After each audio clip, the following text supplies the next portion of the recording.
Hey everybody, how's it going? Thanks for joining me this afternoon. I've got a great stream with a great guest that I think you're really going to enjoy. We've got a couple big stories. The ADL has taken down its glossary of extremism after getting absolutely mogged by several major conservative influencers, a guy named Perry Alpha, and of course, Elon Musk. We'll also be talking about Keir Starmer declaring war on the English. Surprise, surprise. And finally, we're going to get to the government shutdown. Is this actually bad for the Trump administration, or could this be a secret advantage? Joining me today to discuss this is a writer for the American Mind and American Reformer. He also happens to be a financial whiz who will be walking us through the government shutdown. Ron Dodson, thanks for coming on, man. No, I'm glad to be here, Auron. Absolutely. Well, we're going to jump into all these topics, but before we do, let's hear from today's sponsor. You know, we spend a lot of time here talking about what's going on in culture and politics, the battles, the noise, the craziness. But here's something different. If you're a woman listening right now, or if there's a woman in your life that you care about, you need to hear this. It's called Share the Arrows, and it's happening on October 11th in Dallas, Texas. It's hosted by Blaze TV's own Allie Beth Stuckey, and it's designed to encourage, equip, and speak truth into the lives of women who are trying to stand firm in this world. This is a day full of worship, teaching, and real conversations. So if you're a woman who's been craving encouragement and biblical truth, this is for you. And if you're a husband or a dad or a brother listening, think about your wife, daughter, or sister who needs this. In a culture that's constantly pulling in the wrong direction, this is a chance to stop, reset, and get grounded in biblical truth. Tickets and details are at sharethearrows.com. And yes, VIP options are still available. That's sharethearrows.com.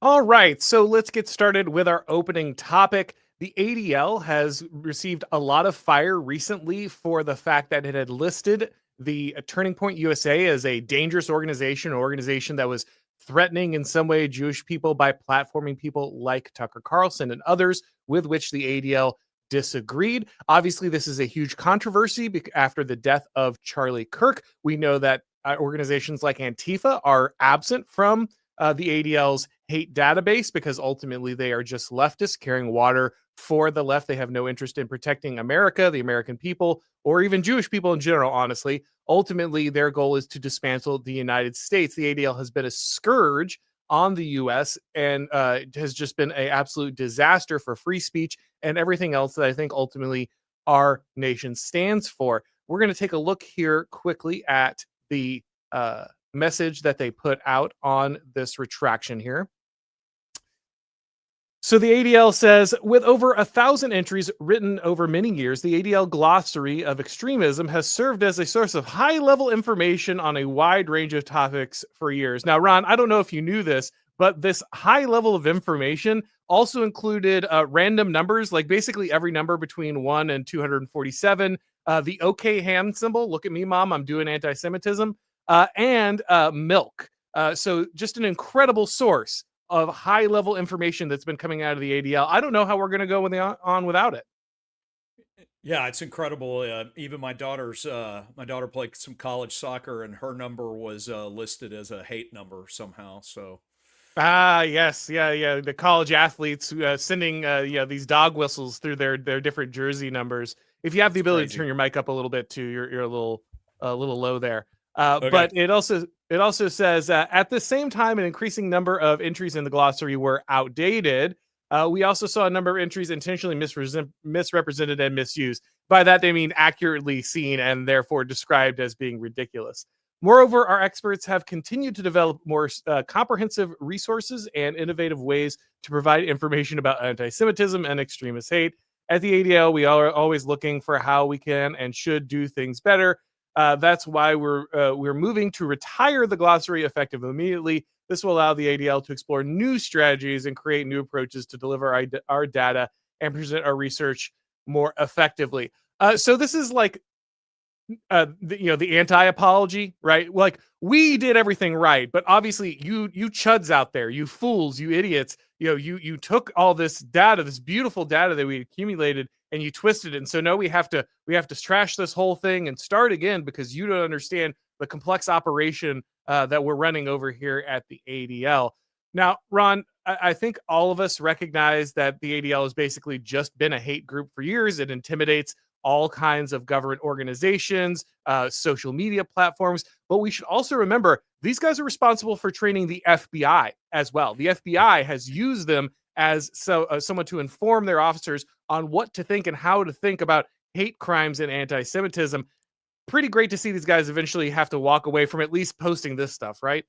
I couldn't believe it when I was unaware, sadly, until this morning. I saw on, I can't remember who posted, maybe Cernovich, that this was part of the FBI's training materials. And that one really got me. I shouldn't have been shocked, but I was.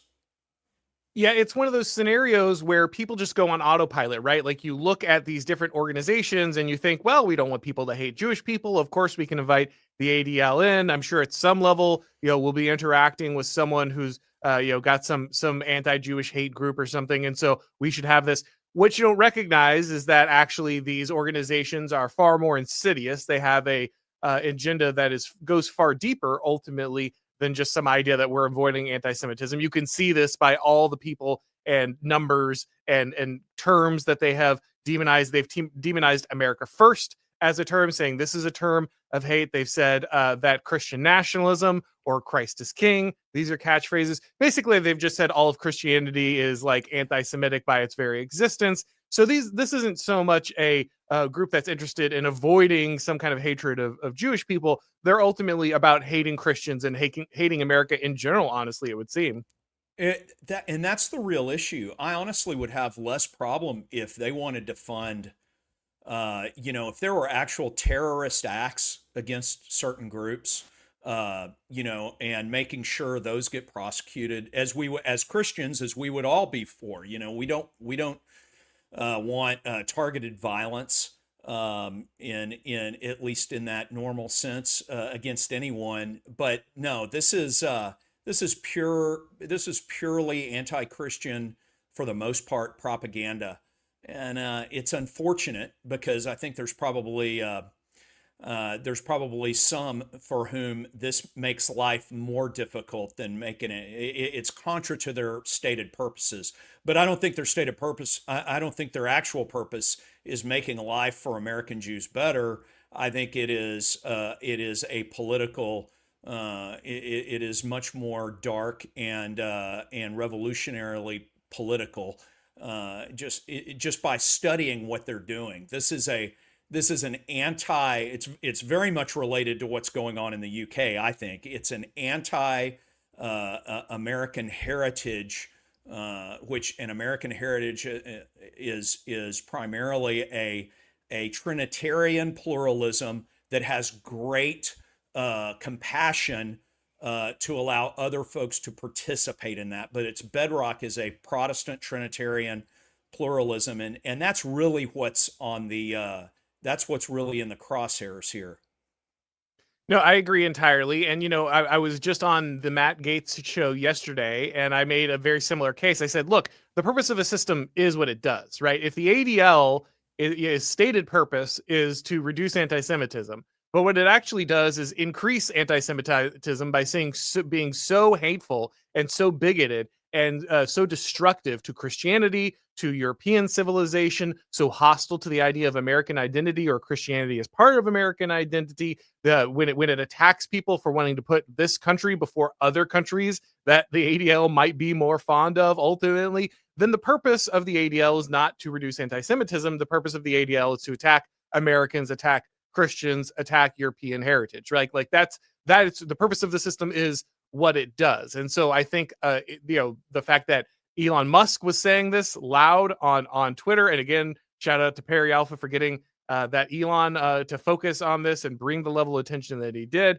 Now, obviously, the ADL isn't going anywhere. As they say here, that this glossary just became so absurd. Just having that database out there was so absurd that it made them look idiotic. And so it was better for them to just take it down than it was to leave it up there and make themselves an obvious object of ridicule and disgust. They are planning to continue their mission. They're going to be doing the same thing tomorrow that they were doing today. They just don't have this like hit list sitting out there, I guess, to accuse all these people of anti-Semitism at the end of the day.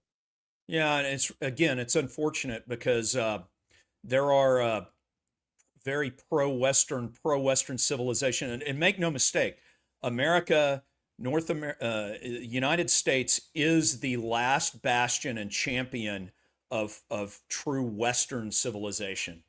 And I argued, I write for Claremont, which is, has a lot of Jewish fellows and who I get along with and intellectually respect, and have argued that if Israel as a nation state and Jews as a people, what's in their best interest long term is full partnership and integration into Western civilization. And this is just anti that. And that's sad because I don't think it's ultimately good for for the Jewish people. And it's certainly not good for champions of Western civilization. But, my goal would be that we would have equitable enforcement of FARA, of the Foreign Agents Registration Act, and the ADL and units like it.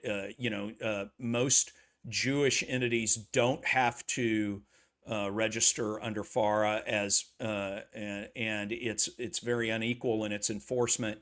And that's unfortunate because if they just registered under FARA, we could deal with things in a much more transparent and equitable manner.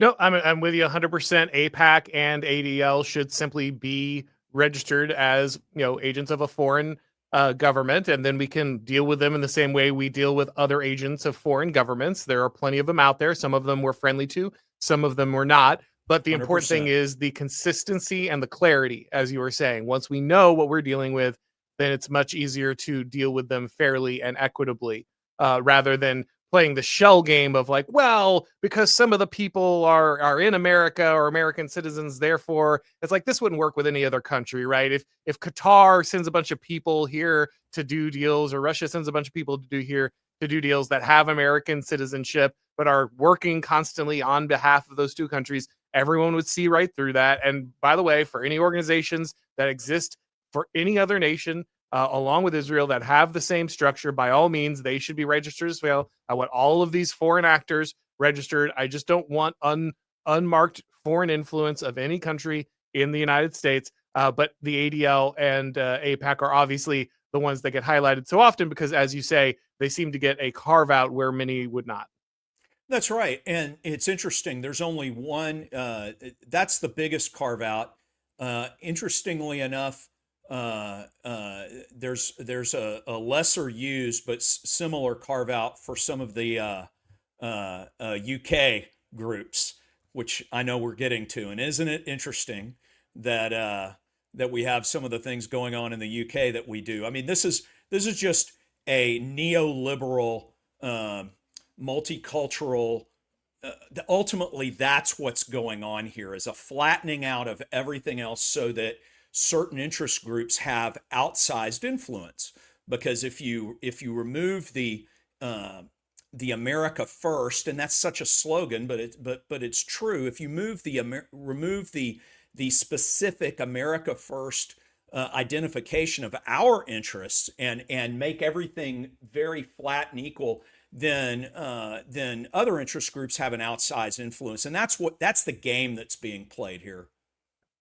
I agree. And again, I'm just going to keep beating this horse, because I think it's just the ultimate guiding star of where we should be at. George Washington making it clear we shouldn't have favored nations and we shouldn't have hated nations. And when we make a nation our favored nation, we ultimately will introduce foreign interests, and foreign interests are the death of a republic. Those are George Washington words, and I think that's just where we should remember ourselves to be at all times. This is our first president, one of our most crucial founding fathers, laid out exactly why we shouldn't be in the relationships we are in right now. And that's going to be my bedrock explanation as to where we should be going. Wholly agreed. All right, let's hear from Keir Starmer. The Labour government had their convention yesterday, and he said a number of wild things, but this is the one that's really been making the rounds here. And conference. If you say or imply that people cannot be English or British because of the colour of their skin, that mixed heritage families owe you an explanation. The people who've lived here for generations, raised their children here, built their lives here, working in our schools, our hospitals, running businesses, are our neighbours. If you say they should now be deported, then mark my words, we will fight you with everything we have, because you are the enemy of national renewal. So this is kind of an amazing thing, right? On several levels. Let's not forget that just a few months ago, in the wake of the riots in England, there was Keir Starmer came out and gave his Island of Strangers speech, which a lot of people were like, wow, I can't believe that he's saying this. He was saying that, hey, we need to have a national identity. We have to be unified. We can't just let a bunch of foreigners in here and forget who we are as a people. He did this very conciliatory speech, it seemed, to the right, to try to pull things together, maybe make a bridge back to some of the voters that Labour had lost in the working class, this kind of thing. And this shows you how deep the woke foreign interests are in the UK, because he recognized that that was good politics at the time, right? Like I've made the argument that most leaders are in some way true believers. Keir Starmer is obviously just a complete mercenary lunatic psychopath. And like, he will just say anything. Like, the man is an absolute, like I would not trust him with my children for 4 seconds, right? Like, just not at all. And so, the idea that he is now coming out and declaring the British people, like, you're the enemy. You're not you, not the foreigners stabbing our children, raping our daughters, none of that. You, and he specifically says that if you say that a foreigner can't be English. Now, some people will argue over British, right? They'll say, well, British is this like supranational identity that spread out into the empire. I know a lot of English people who have a problem with that. They say, no, British is just Wales, Scotland, Northern Ireland, and England. But some people are like, well, no, because, they conquered all these other Commonwealth nations, and that's the true meaning of British. Some people are okay with that, some aren't. English is the actual ethnos. It's specific. It's specific to the island of England. So saying that you cannot exclude someone from Pakistan from the identity of England, or you are my enemy, I mean, this is just absolutely insane rhetoric. He's declaring war on his own people of his country on behalf of foreigners, like, pretty explicitly here. Well, if he uses, whenever the British or the English left uses the term British to try to get around this, that specifically calls for royal action, because that's the it's not going to happen, sadly, because we have but the crown has become so impotent. But that's, this is a place where, if this is a British issue, the crown should absolutely step in and enforce that which is good for his people and his subjects. It's not going to happen. But let's be clear. Keir Starmer is using, this is revolutionary language. And all you have to go is national renewal. What does he mean by that? Well, he means erasing English British heritage. That's all he's saying, so that he can create a government that supports empowering his coterie of folks. So that this is just revolutionary, and people on the right or traditional conservatives or whatever, we all can gather around and we are anti-revolutionary, and it's disgusting. And he speaks of generations. No one, I don't hear calls for action against the Jamaicans that came over in the 50s and 60s. I think it was a total of about 500,000 people who have fully integrated over generations and are truly English. I'm going to send your cards and letters to. I would say they aren't. I would say they aren't truly English. You could give them you could give them a wider title of British, but by definition they can't be English. No, you're absolutely right. But what I'm saying is there has been an assimilation that has happened there, and that is not. There is no assimilation whatsoever with these last few waves of boat people. that have come over. And so anyway, it's and I've made the comment before. If you're going to have any immigration, it has to be a spice. It can't overpower the entree, and that's what you're seeing is a spice that overpowers the English entree. Well, and I really want to focus here again on the level of just betrayal, because again, this is a scenario where Keir Starmer recognized good politics at first when he saw it, right? After the riots, he recognized, okay, we've gone too far. There's too much pressure on the system. We've let too many migrants in, the two-tier policing, everything else. It's too much, and we have to find a way back to work with the native population, work with the working class, bring some of those people back in the coalition, or we're going to lose support. Labor is going to lose control of the whole thing. And from what we're seeing all over the place, it looks like that's the case. Nigel Farage is well ahead in the polls pretty much everywhere you look. Now, I honestly don't trust Nigel Farage as far as I could throw him, but he has to be an improvement over Keir Starmer. Literally, anything would be. But just the fact that foreign powers and foreign interests in his country are so overwhelming that ultimately he would side with them before he would side with the native population, even when he knows that's good politics.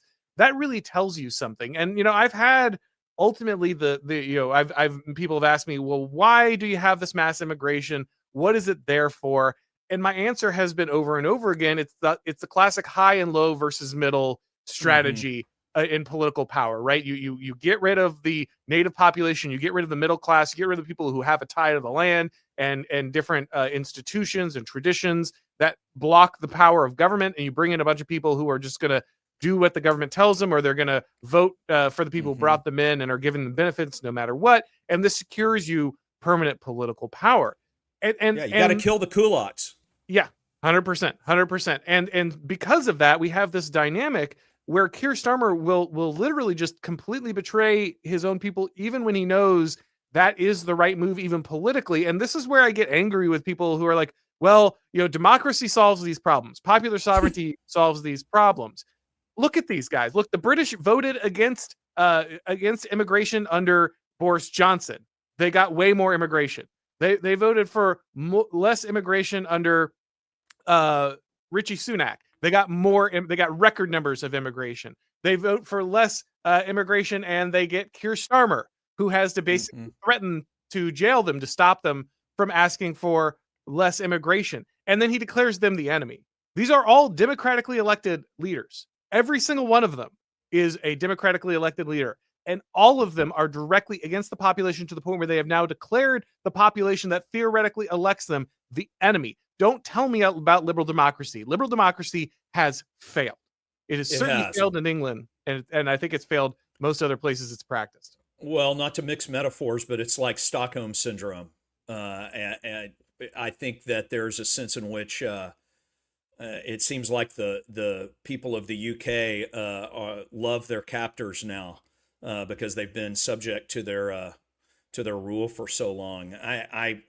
It's very sad. I don't know how it gets fixed. I mean, Farage is probably an improvement, but I'm with you. He's been all over the board over the last 18 months. So I don't, I look forward to listening to him at NatCon to try to figure out where he was coming, and then he didn't show up or for whatever reason. So I don't know. I don't know what the answer is, but it needs to be something other than a coiffed revolutionary. Yeah, it's a bad place for Britain to be in, and I really hope that the English are able to turn this around, because I've now been there several times, have many friends there. It's a beautiful country with fantastic people, and you hate to see it in that. I've made the joke more than once. This is my one neocon position. I will arm the moderate British. Amen. I've gotten to be really close with Faraz Modad, who's one of the Lotus Eater guys. And we appear on a different podcast occasionally together, and with our friend Pete, and he's so great, and so he's even said, look, I'm not heritage English. I'll go home if that's what it takes to reclaim England, for England to be English again. And I just feel for those people, because I'm English by heritage. My folks came over. My ancestors came over from a boat that left Southampton in 1851. I am 80% English. I follow Arsenal in London. I love heritage England. I even like mashy peas to, and Well, that's a little far, but yeah. you know, Yeah. and but I'll take a black and tan right now. But it's very sad. And I'm with you. Let's go. Let's drop crates of ARs in the Midlands. No, yeah, I feel the same kind of affection. My family came over in the 1790s. Landed in Virginia from England. So definitely, I think that's why so many Americans feel that call, to England. It's a separate country. It's its own country. Ultimately, has to solve its own problems. But obviously, we do have those traditional ties, those heritage ties, and to some extent cultural ties back to England. They obviously permeates our legal system and all kinds of other aspects of our culture, and so it's just very difficult to. Yeah, see people are bound by language. Yeah. You can all the other things, but the primary binding of civilization is religion. Our religion and language. You just can't get away from the tie of speaking a common word. So. Absolutely. All right. Well, let's go to our next story. Actually, before we go to our next story, I wanted to stop for a minute. I've been wanting to do fundraisers on the show for a while. I wanted to start doing charity fundraisers for a good cause. I was thinking about that again this morning. I was asking friends, hey, what should I be doing? What should we be doing to help out people who are kind of aligned with us? How can we help friends? I don't want to just give money to some big charity that's going to blow it on some woke cause, right? Ultimately, I want to make sure that I'm directing people to something that is worthy. And actually, funny enough, God said, you know what? I've got the perfect thing for you to share with your audience. So our friend Andrew Isker obviously is himself a pastor. He's been on my show multiple times as co-host. CJ Engel has also been on the show. They have a podcast together, and they are part of the Ridge Runner community that is out in Tennessee. And one of the things that they are trying to do is get their church off the ground. So if you, Patriot, would like to support one of our guys doing great work, if you're like, the Lord has blessed me with a little extra funds and I want to do something great, then I am encouraging you to help out Andrew Isker. He is raising money for his church plant there in Tennessee. The name of the church is the Whitleyville Church, and there's a link here. Now, I have the link in the description of this video. If you're listening on podcast, it'll be in the Apple or Spotify description, all that stuff. And it's real simple. You just click on that link and it'll direct you there. They're going to set up a thing so we can keep track of the amount of money that they need to raise and make sure that we're hitting that. But I really encourage you guys to take a minute and go to the whitleyvillechurch.com/donate. That's whitleyvillechurch.com/donate. Again, I've got a link in the description of this video, or if you're listening on an audio podcast, you'll find it in the description on the platform you're listening in. And guys, we need to make this happen. All right. I want to see this church grow. These are our friends. They are guys who are doing great work. They're setting up intentional communities to make sure that Christians can live together and make an impact. This is exactly the kind of project that we talk about, that we want to see. We want to see people building communities. We want to see people taking action. We want to see people making a difference and putting their sweat in, right, skin in the game. This isn't just typing on the internet. This isn't just sitting on a forum or making a meme. This is real life getting together with brothers and building a community that honors God and perpetuates American values. So again, I just encourage you to head over to Andrew Isker's. You can go to his Twitter. There's a link there. You can go to this video and click on the link below. You can go on the audio platform, click there, but make sure to donate. I've already made a donation. I encourage you to do the same. We should be able, the audience of this show is big enough to make this happen. Let's bless these brothers in Christ. Let's build a church. Let's provide a witness for Christ in this area of Tennessee. And let's make a difference for our friends as well. Hey, let me ditto every bit of that. I have known, well, first of all, I'm personally an investor in Ridge Runner. I believe that's how much, and I don't invest in a ton of stuff, but I'm an investor at size in Ridge Runner because I believe in it. I believe in the mission. I believe in its future success. I've known Andrew Isker for close to 15 years now. This is a faithful brother. He can communicate with the common man or at any level. He's a very bright, very well read. He's a faithful father and husband of a massive family. He is a dear friend who I talk to multiple times a week. There is no better. There is no better where you can target some concentrated giving that will make a difference on the ground today. He is one of us in this, and he is championing the right things. And please consider this wholeheartedly, because this is a good cause, a great dude, a fantastic, faithful pastor. Absolutely. So, guys, like I said, we're going to be doing this. This is going to be a month of fundraising until we hit this goal. So we'll be talking about this multiple times. But let's get in there and just give them a burst at the beginning. Like I said, they're going to set up like a ticker and everything, so we know how far along they are to purchasing the land needed to construct the church. But I just encourage you once again to go to the link below this video, or again, if you're listening on podcast, it'll be in the description. Make sure to give something there. Every little bit helps a lot. And I am really hoping that we can use this show as a force for good to help our brothers in Christ and those that are aligned with our values. So make sure to head that way when you can. All right, so let's get to the big story that I brought you on to discuss here, Ron. So the government has shut down. The Democrats refused to vote to move and help some other, you just needed a few Democratic votes to help the Republicans pass a bill that would have been a continuing resolution. The line that they drew, as far as I can understand, is that they refused to remove a language that would roll back adjustments to Medicare funding, right? Like the idea was they ultimately want to make sure that immigrants can continue to receive federal tax dollars for their health care. So previously, the idea was, oh, well, no, they can't receive this. But the truth is, actually, anyone under temporary protected status, anyone who's considered under asylum, these people are all eligible to receive federal funding for their health care. And of course, we know states like California cheat the system and use it to move illegal immigrants onto these taxpayer rolls, even though technically by law they're not allowed to get this. The Republicans intended to shut this down. The Democrats decided, nope, we're going to get rid of that or if we don't get rid of that, we're not funding the government.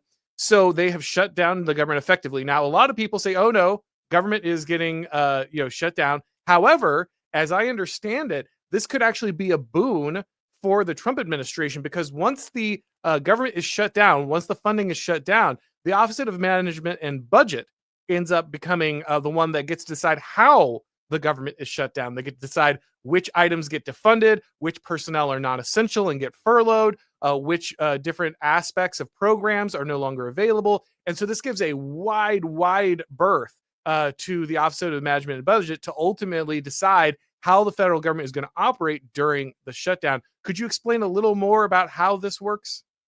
Well, it's complicated and it gets arcane. So I'll try to be as cookies on the bottom shelf as possible. But you're exactly right. I mean, this is a result of the legislature not legislating. To back up a little bit, we have three co-equal branches of government in theory, but the legislature operates under a legislative supremacy idea that just like the judiciary wants judicial supremacy. And in really what's supposed to happen is all three are co-equal, and they put forward they got to play ball with the other two branches. And that's not happening. So under this, so because they haven't come to a some kind of consensus for a continuing resolution, much less a budget. Used to we had budgets, annual budgets in this country, but because of that, you come under this.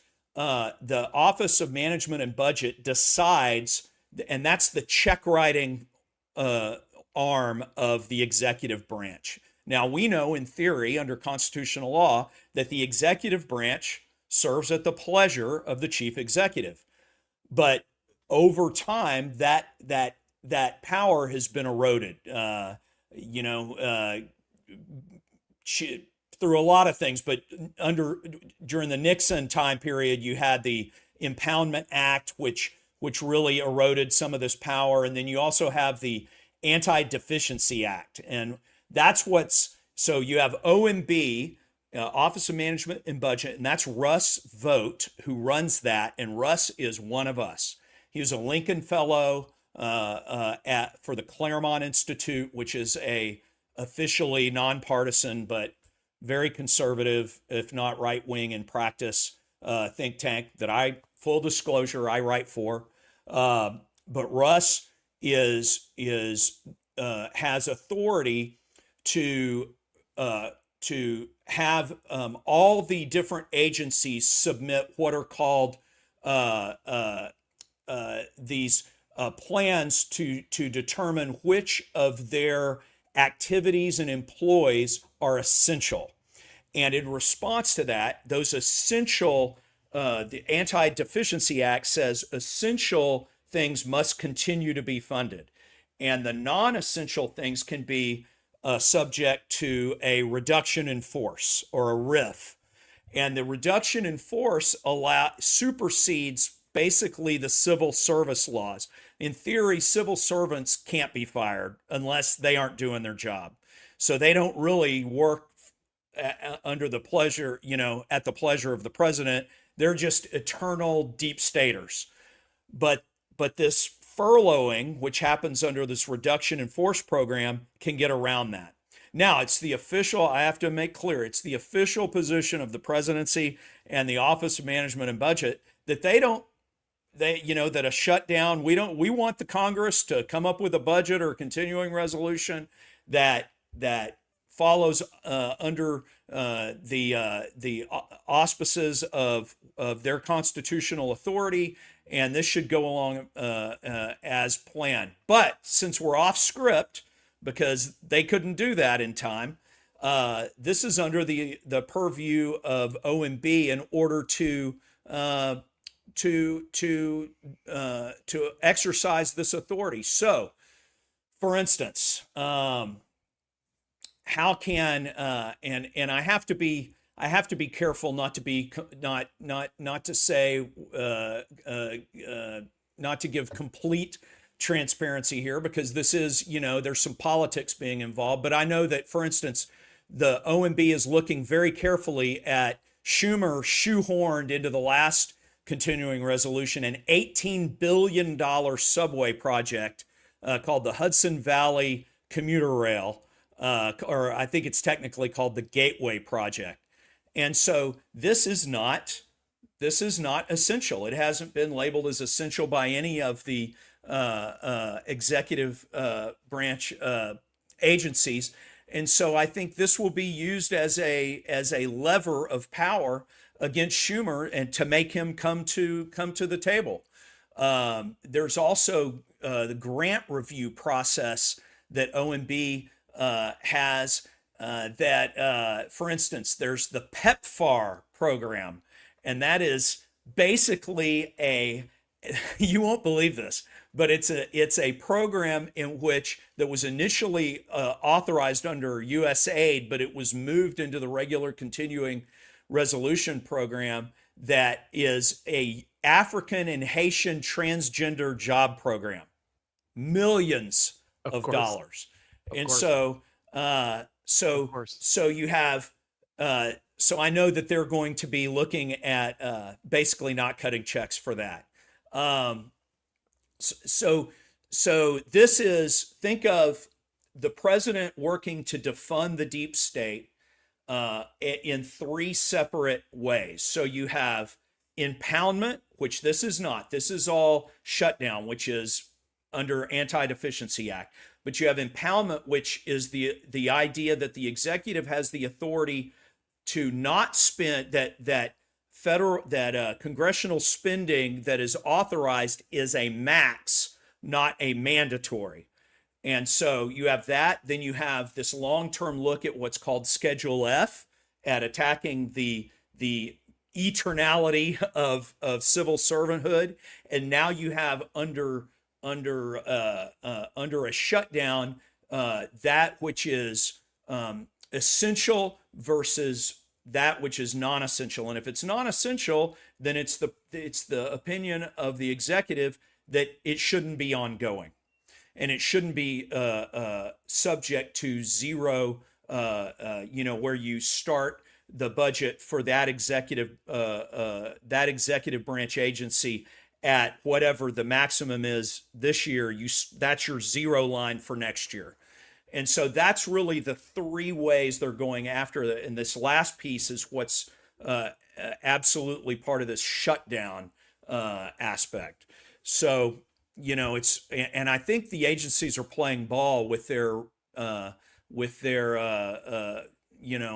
essential worker plans, which they should.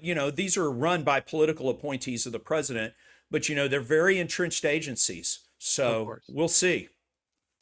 Yeah, I can see on Russ Vought's Twitter, he's already discussed, he said 18 billion in New York City infrastructure projects are on hold.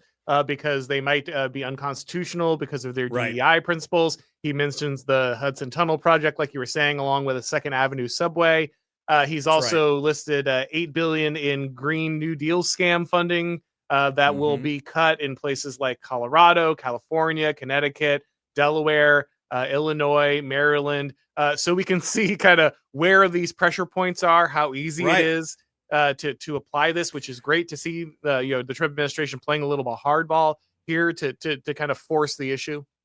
Well, the issue ultimately to be 30,000 foot level is, does the president have executive authority over the executive branch? Right. It's the executive branch's role to carry out, the legislature in theory writes laws and then sends appropriations for those laws. And it's the executive branch that the elections have consequences. That's Obama said it, but it's absolutely true. And the chief executive has discretion over how his branch executes all of that. And the employees of the executive branch, in theory, at least when the Constitution was written, serve at the pleasure of the president.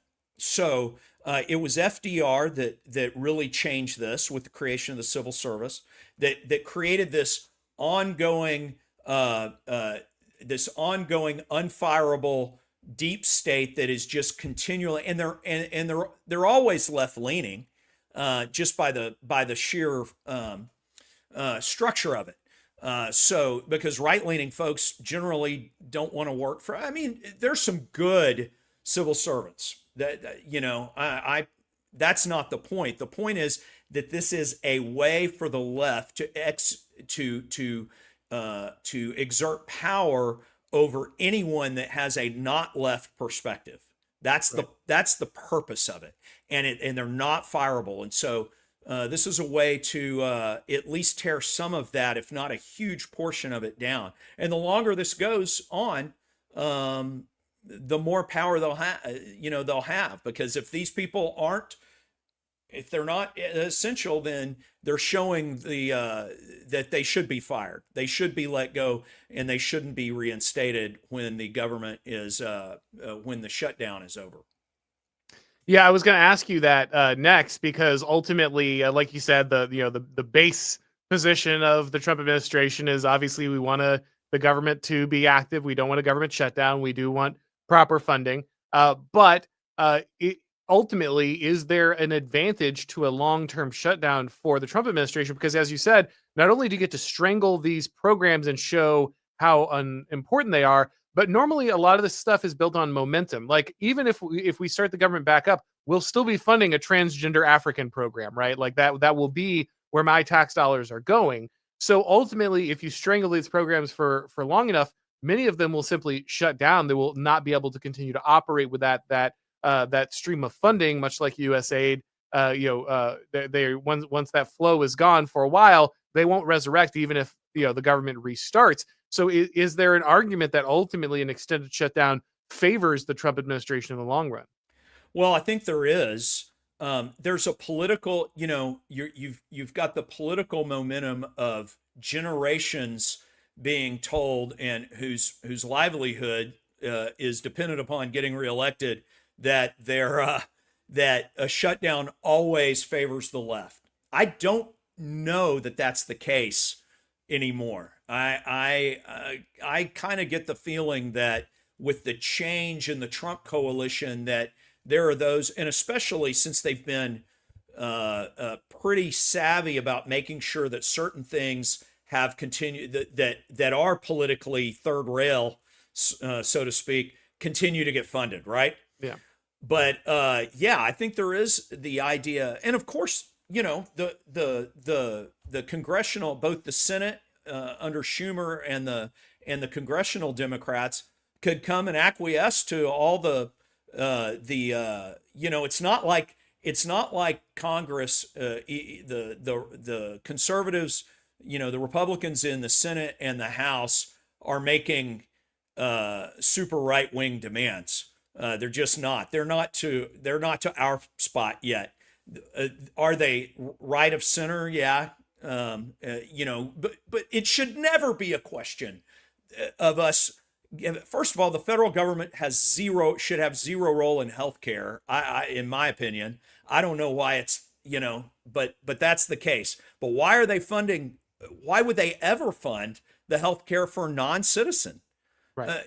I don't care if you're here legally or not. If you're not a citizen, it just boggles my mind. But anyway, that's the hand we've been given right now, and I think it does favor, from a momentum standpoint, from a fact that some of these people will have to go look for jobs. So you're going to get attrition by necessity. And I think and I think the longer it goes, you're going to see that some of this stuff isn't needed. The national parks are being funded. Social Security is being funded. We have enough money. I mean, the whole deal of not being able to fund the debt and all that is crazy. The Federal Reserve, although the chairman is absolutely hates Trump, and I know that personally. But they can print as much as needed to fund interest payments and the armed services and all that. So that's not an issue. These are executive branch, non-essential services that are being on the chopping block, and I think people will see that they're just not needed. Yeah, and like you said, the administration, the Republicans in general, have a pretty strong thing to stand on in the fact that so many Americans themselves cannot afford health care, but their money is being stolen to fund the health care of people who should not be here. And that's literally the only thing holding up, the government funding, as I'm aware. It's not that the Republicans have like 10 crazy demands. They're like, no, we just want to keep not paying for health care for people who aren't supposed to be here. And that's really the hill that the Democrats are dying on. So as you can't pay your medical bills, just remember, the government isn't working right now, specifically because the Democrats want to pay other people's medical bills who shouldn't be here with your money. I think that's a pretty simple case to share on a regular basis. But we have some questions of the people here that are building up, so we should get to them. Before we do, Ron, is there anywhere you want to send people to read your work? I'm published at, as previously mentioned, by Claremont at the American Mind, and by American Reformer. I've written for The Blaze before, and then I have a Substack, Ron Dodson, .substack.com. It's called The Eyes of Achilles. And then I'm probably a little too active on Twitter at times. So Aren't we all? You can find me at all those and at a podcast near you. Excellent. All right. Philosophical Thirstworm says, Mike Cernovich's argument to help Israel fans be smart or effective is so funny because they'll even call him an anti-Semite. They can't help themselves. Well, this is what's been happening to Megyn Kelly recently, right? Have you been following Megyn Kelly's blowback? I was sharing. I shared her stuff with my two daughters who are both in college right now, and I'm like, look, this is just a sign of like it or not, that we're to the point of friends and enemies, and you know, yeah. But that Megyn Kelly deal is unbelievable. For those who don't know, Megyn Kelly has been receiving like this giant, like relentless struggle session from people, of course, on the right over Israel, because she's very pro-Israel, has always been pro-Israel, has always been very friendly to Israel, but is also friends with people like Tucker Carlson. And she's just said, look, he disagrees with me on this stuff, but he's a good friend. I know him. He's a good guy. Like, I'm not going to throw this guy under the bus just because you demand it. And of course, you know, the very people who should be trying to win her over because she's already a fan of theirs instead are attacking her as some anti-Semite. And this just shows over and over again that the divisive nature that this little state in the Middle East has over American politics, where you can't even say, yeah, I agree with these people, but a friend of mine doesn't, and I'm not going to denounce them, as if it's your duty as an American to pledge allegiance to Israel and defend Israel at all costs. So they're destroying their own support base because they're attacking the people who are on their side just because they haven't like cut off every friend and family member. They're just woke leftists, which is so funny because they're the people using this term woke right, but they're like, if you don't denounce your friends, if you don't denounce your family for the cause of Israel, you can't be an American. That's the concern, is that is there a Maoist turn going on with Israel right now? Yeah. You know, you've spent time with Tucker. I've spent time with Tucker. He is not a Zionist, but he is not he's got, I don't need to, you know, we don't have to defend Tucker's Tucker position can defend here, himself, yeah. but this is right. Calling Tucker an anti-Semite is ridiculous. So of course, anyway. Herb Seasoning says, which version was better, Auron? The Metallica Four Horsemen or the Megadeth Mechanics? So for people who don't know, Dave Mustaine was the original guitarist, lead guitarist for Metallica. And when he left, Metallica kept most of his material. So the first two Metallica albums are largely Megadeth albums. Basically, they're a lot of Dave Mustaine's riffs. Famously, Dave Mustaine kept one of his songs, Mechanics, and re-recorded it when he left and made Megadeth. However, just to spite Metallica, he decided he wanted to do it just a little bit faster. And so he actually played the entire song just a little bit faster so he could show that he was ultimately superior to Metallica. So when it comes down to it, which do I think is better? I think Mechanics is a better technically musical song. Like, I think obviously Dave Mustaine's technical ability is showed off more in that version, especially due to its increased speed. I am a little partial to the themes of Four Horsemen. I think just the rewritten lyrics there are ultimately better, though I will say I'm a big Megadeth fan. I got to see them along with All That Remains, which was fantastic. Phil of All That Remains got me tickets to go see them when they were on tour. So big thanks to him. And I think Rust in Peace is arguably one of the greatest metal albums of all time. So I will say I overall do favor the Four Horsemen version, but still a huge fan of Megadeth as well. I'm going to jump in. Big fan of Chris Poland's tone. Played a Bogner Fish. Yes, I worked for Van Halen as a demo guitarist back in the 90s. This is and I absolutely, I think Poland's, somehow I'm getting hold on, let me kill this.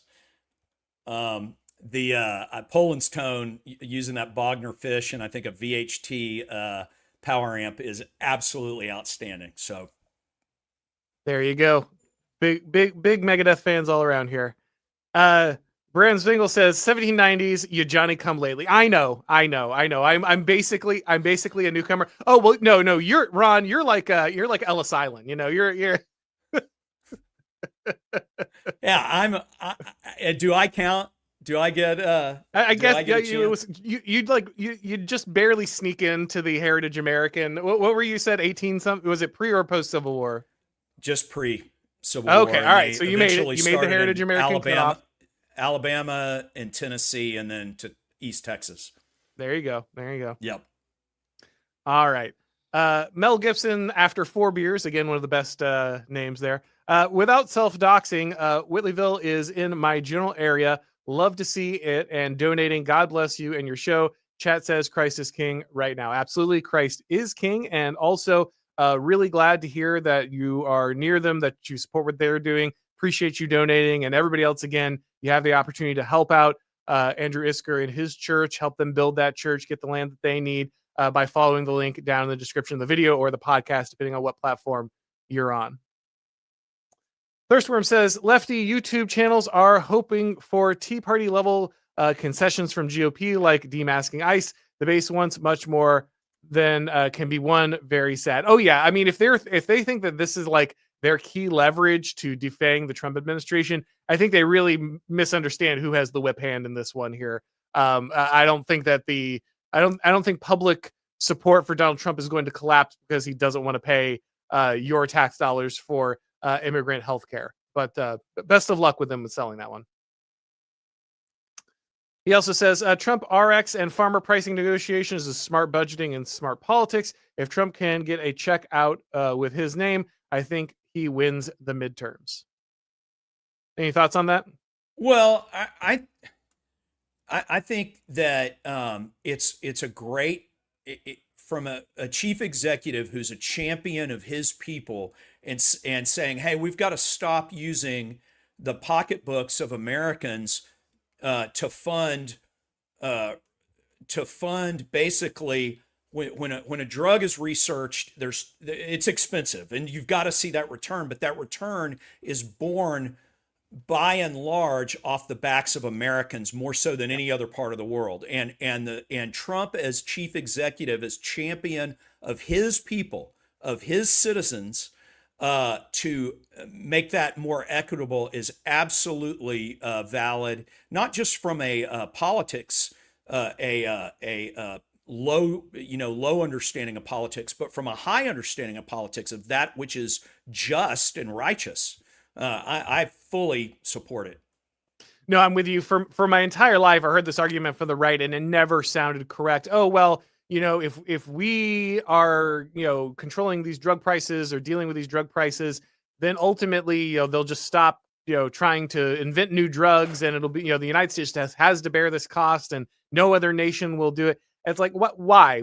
How are we somehow like the global funder of all of the healthcare industry? Why is that somehow our duty to make big pharma maximally profitable? It just makes no sense. And it's not just in pharma.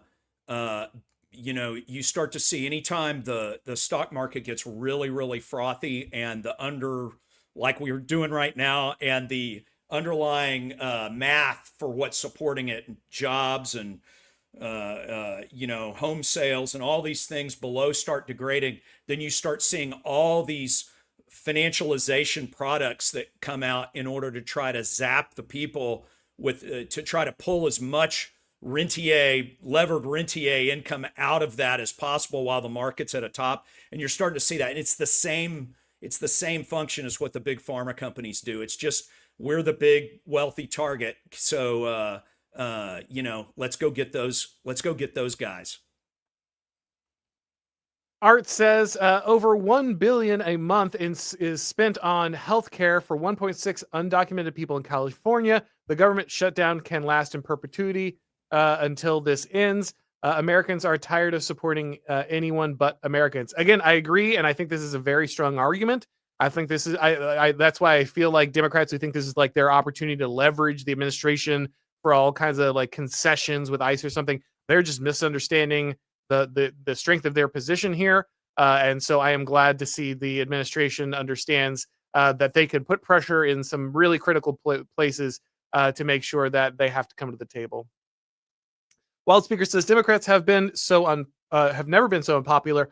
All their usual antics seem spiteful and pathetic now. Yeah, it is amazing that whenever people have had problems with the Trump administration or maybe certain issues, the Democrats' popularity just keeps dropping like a stone. Normally, if there's something unpopular is happening, there's some bad situation in the country, you would expect to see the opposition party gain some momentum, some numbers, some popularity.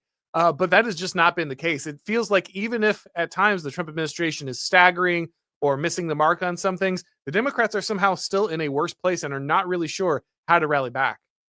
Yeah, I think it's we finally gotten to the point where even the person on the street for whom politics isn't their sports ball, are realizing that the Democrats really support just a bunch of minority interests, and under Trump's vision, the Republicans are really trying to benefit the general welfare, the true meaning of that term, and that's a huge shift. To win that, believe me, when I was a kid and younger, that absolutely was not the case. But I think Trump's winning that rhetorical battle, at least for right now. And Herb Seasoning again says, beans and chili, yes or no? Glad you're bringing only the most important questions, Herb. So I'm not a big chili guy, but I will say, for me, when it comes to beans, I'm more of them as an accent than a main thing. So if it's like, yellow rice and beans, I don't want the equal portion of beans. I want like just a little, like a hint of them over there, livening up the dish. So if you have a few beans in the chili, that's fine. But when you get like the full can in there, when it's half the bite, I'm out. I'm not a fan.